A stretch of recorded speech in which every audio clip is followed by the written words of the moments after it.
What's up, guys? Welcome back to another video. My name is Kenny, aka Texas 3IS. It's been a while, but school's over and we've got a new video for y'all. It's one that everybody's been waiting for, and this is the new 10.25 inch Lexus IS, Lexus RC, Lexus whatever NX screen with wireless Apple CarPlay. I already had the older one. Basically it's basically the same size, just slightly different features, a little bit upgraded also. And right now I'm just gonna do an overview on the new screen and what's basically new about it. It takes about maybe 5 seconds to boot to the Android part, but right now my car is already on, so the tablet won't shut down until my car is fully off. Like, it has to be off for 10 minutes or whatever or so. But yeah, once you start it, this is what you will see is the main home screen here, and this is the new one with anti-glare screen on it. I actually added additional anti-glare screen protector on it because in my opinion I felt that it was still glossy, but you know, I got this iPad screen protector that's matte finish and it works really well. The resolution is still tack sharp on there. Let's see if it'll focus on there. Still tack sharp. Let's cycle through all the modes here. So this is Navi here, and it's also touchscreen. It works with the knob here. And move the stuff out the way. So yeah, the knob is right here and it still works if I turn it there. You can even go down. And it's also a touchscreen. So yeah, we'll just cycle through all the options here so that y'all can see what y'all are getting into. So the first one is Navigation. I don't have this set up because we have CarPlay, but it works if you have wireless connection going to this device. So if you have your hotspot on your phone projecting to the Android screen, then yeah, it'll work. So yeah, this is basically an Android tablet, so everything is like this. Everything is also new. So before I get into all the application, I want to let y'all know about the new specs that is on this new screen. It's the same size. It's 10.25 inch touchscreen. It's running Android 10.0 as the operating system. It has a new Qualcomm Snapdragon processor, so it doesn't run the Samsung one like previously. It has 4 gigabytes of RAM and 64 gigabytes of storage. It has 1920 by 720 full HD resolution, dual USB ports just like the old one. It has split screen. It has a lot of stuff listed online, so yeah, I'll list it in the description below. Steering wheel controls still work, like skipping songs and changing volume, and all the OEM stuff is still retained, so you still get your backup camera and you can go back into your operating system, Lexus OEM operating system, and there's different colors for the dash and stuff like that. So yeah, now I'm gonna click through all these apps and show y'all what you're getting out of this basically. So yeah, first app here is Navigation, and mine is set to Google Maps, as you could barely see on the bottom left, but that works, but you have to have your hotspot on, and I just run my maps through CarPlay, so we'll get into that shortly. But yeah, this works. There's Bluetooth here. This will connect your phone, so you can call and on here, and you can also see your music here. Going back here, everything's really responsive. It's touchscreen. You can also use a knob. If you have the trackpad or the joystick, it'll still work. It's just a different wire connector that goes to here, but they still sell it and it's still compatible. So yeah, that's Bluetooth. The next one is music. So, whoops. Okay, there we go. That automatically played music if you have music stored onto the tablet, which is the 64 gigabytes. You can save music on there. There's also a video on here you could play, so they have Lady Gaga as a sample, but we're not going to play that for copyright reasons, but it does work and it plays full screen. Instrument is the additional speedometer screen that everybody's been asking about. You could change the color by swiping the screen here, and we'll start all the way from the beginning. So we could also change it with the knob, so turning the knob here quickly changes and it doesn't lag at all, so that works well. But that's the first color here, and we're gonna go through everything on the screen right now. So yeah, it shows the car information here. If I open the door will open. Same thing as a trunk or the hood, but yeah, let's demonstrate the door. I would do the trunk and whatnot, but it's a little rainy outside, so we're just gonna skip on that. We have everything in miles per hour right now, so this is your speedometer and this is your RPMs gauge right here, and then the miles of your gas on the bottom. You can also change the units on this, so like miles per hour and miles are on right now, so we could change to kilometers and kilometers per hour by just touching the bottom of the screen right there. There's a little seatbelt indicator right there because my seatbelt's not on, but if I put my seatbelt on, sorry, that light will go away. Just like that. It's just like the dash here. So if I take off my seatbelt, my light comes on right there, and then the light on the screen comes on. But yeah, here's all the colors I will show y'all. I can either do it with my hand or on the knob, on the screen or on the knob. As you can see, it's pretty responsive here. So yeah, we got purple. Let's use the knob here. Got green, very cool. Teal, or whatever you want to call it. Got orange, red, yellow, and that's it. So yeah, there's, I think, 7 colors. 1, 2, 3, 4, 5, 6, 7. Yeah. I'm on the screen sometimes because it's cool looking and it does work. So if I rev it right now, the RPMs will go up. That's pretty cool.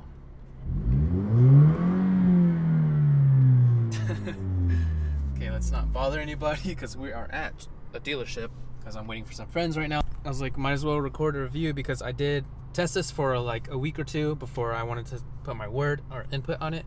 So yeah, we're testing this out right now. Okay, so that's all for that screen. That was instrument there. Now we can go into settings, which is the next one down there. And this is basically volume settings. These are my specs for best audio. And a lot of people are gonna ask, like, is the audio fixed? Do I still have to run Bluetooth? Is CarPlay audio working?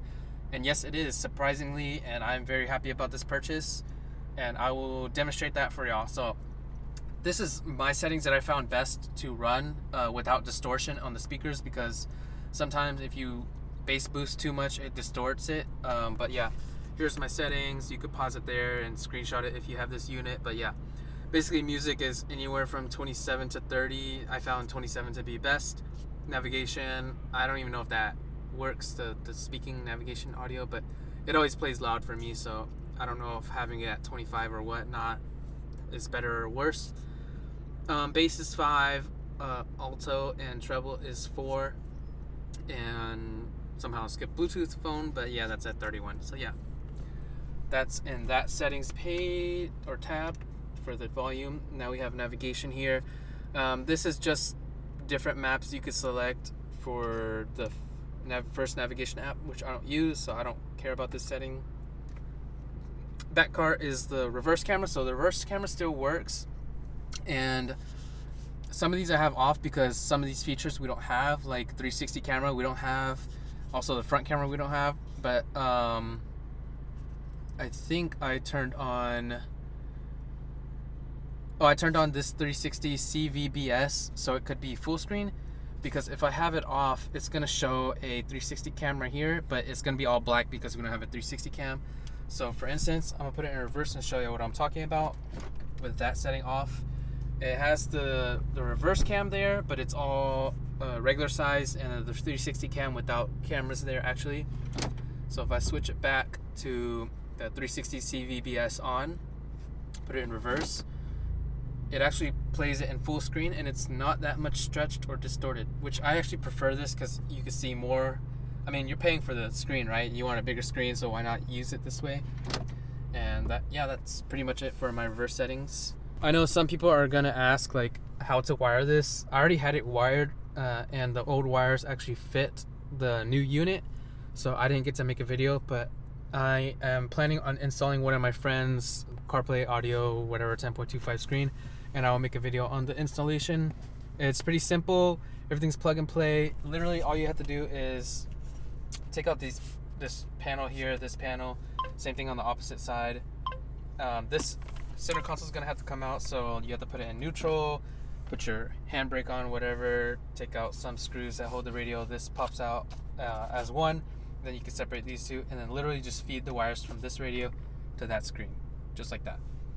But some of that is too difficult to comprehend, so I plan on making a video of that whenever he gets his unit in. So yeah, just be patient for that. But there are other people that have videos of installation, so if you want to view that, go ahead, but if not, then I'm making a video pretty soon about that. So back to the overview of this, just to show y'all what it's all about. That's pretty much it. Nothing really to look at. It's running Android 10.0 there. As stated, system setting is just like the Android tablet setting. So like your internet, Wi-Fi, Bluetooth, whatever, storage. And I just set up my Wi-Fi and my Bluetooth to my phone for this. So, yep. And now we shall go to apps here. And these are all the apps that's pre-downloaded. I don't know if y'all can see that. Chrome, Drive, Google, YouTube, settings, basically everything here. Another cool feature here is actually the AVM here. This is an always on reverse camera, so I'm not in reverse right now, but the camera's on and the lines are still active, which is pretty cool. It's like a little gap cam, if you want to call that. And to get out of that, I just hit menu there. Z-Link is the CarPlay application that they use. Easy connections to the mirror, and yeah, the store to download other apps, Google. So how I connect to my CarPlay is through Bluetooth. So if you go on this page here, which is the Bluetooth phone emblem here, I connect to my device here. So if you go to the very bottom of the Bluetooth icon, it'll actually say the Bluetooth device name, Lexus, blah blah blah, and then the pin. I actually have it on my Bluetooth here. I don't know why that's really dark, but yeah, that's this one right here.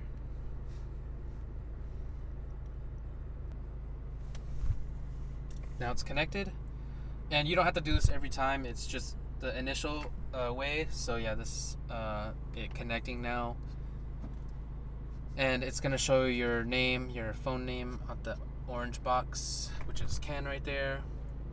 And for me, I found it to take like 13 seconds to launch every time I start my car to CarPlay. So I mean, it kind of works just as fast as my wired one, but it's a hit or miss sometimes. I've heard some people say that it takes like more than 5 to 15 minutes to turn on, but I connect mine through Bluetooth, and they said that they connected theirs through hotspot.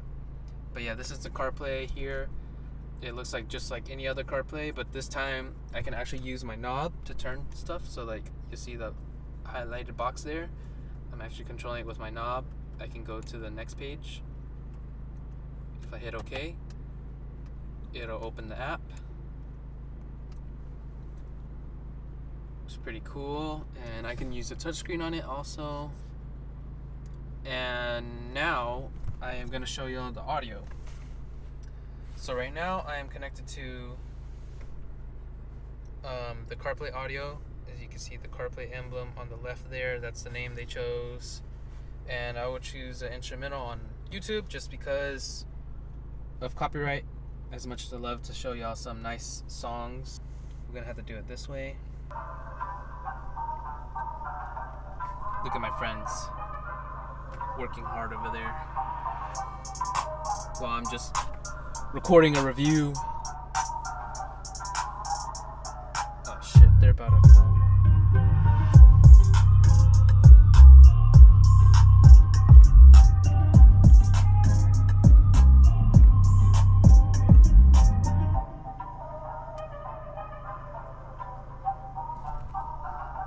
Y'all can stay here and listen to the song.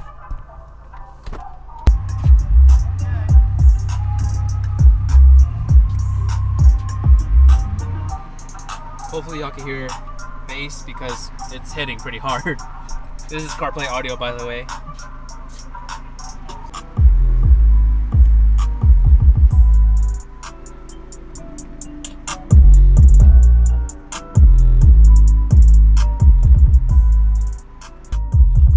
I mean, yeah, that's pretty much it. One other thing I wanted to mention is that, like, these don't work. My skipping on the radio doesn't work for songs, but it works on the steering wheel control. So I don't know if it does it for YouTube, but if I skip, oh yeah, it goes to the next song or whatever. But yeah, you could change your volume on here also still, skip songs on here still. It doesn't double skip at all. It's just that on here it doesn't work, which doesn't really matter to me because I can still use stereo. I'd rather use these than my radio buttons. But yeah, that's pretty much it. Times I've had like Spotify music like stop and play for like 1 second, like it'll just pause and play, but that happens like once every other song. So I'm pretty happy with this purchase. iRec actually gave me a really good deal just because I guess I'm a loyal customer of hers, and I've had her last unit for almost a whole year. Like literally this video would make it a whole year that I had her old unit, and it hasn't caught on fire, it hasn't smoked, nothing like that people have been bashing on her about. So yeah, stop being mean. This thing is nice. Pick it up if you want. If you don't have navigation, I highly recommend it. It's starting at $680 from iRec. This exact unit that I have is $680. Would I pick this one over the wired CarPlay older one? I'd say yes, just because of CarPlay audio is back and the navigation sound works without being distorted, without having flat bass or whatever, no bass. Whereas the old one didn't have any bass at all. I had to run Bluetooth audio just to, you know, just to make it sound decent.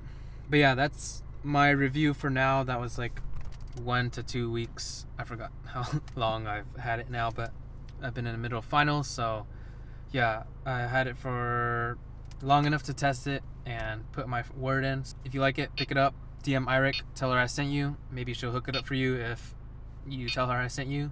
I don't know. Link to this is Alibaba, but it's better to actually contact her because some people actually bought it straight off Alibaba and bought the wrong, you know, controller, knob, mouse, wire, or they selected the wrong one and got the wrong wire. So yeah, better DM her because she's very knowledgeable. She can help you with the install. If you just talk to her, she could tell you what to wire with, and if you need help wiring it, I'm open to help you. Just let me know on my Instagram. It's Texas3IS. But yeah, thanks for watching this video, guys. Hope y'all learned something out of this. Hopefully you upgrade your unit. Like I said, my subs still work, my speaker still works, and it sounds way better with this new CarPlay audio. So yeah, thanks for watching the video, guys. Don't forget to like, comment, and subscribe. I'll see y'all in the next one. Peace.